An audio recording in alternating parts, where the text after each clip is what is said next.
So manay ang resulta sa super typhoon na Tino. Akasya nga punuan na ibot gayud. So Leo, grabe nga kusog kayo ang hangin kanina bandang 3 to 4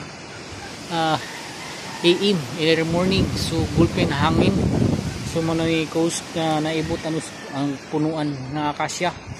So nga rin tao rin sa among munting tahanan ni tatay nababaw sa ato. So na akong mga pabo nga alagaan taon 15 taon sila, wa sila maunsa nila, safety sila nga to, 9 taon sila.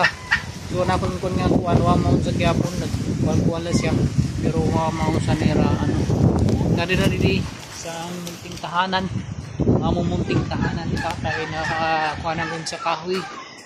So prita nga di rin na gulong magpalabi pa nga bagyong Tino, malusaw na lang So keep a set everyone.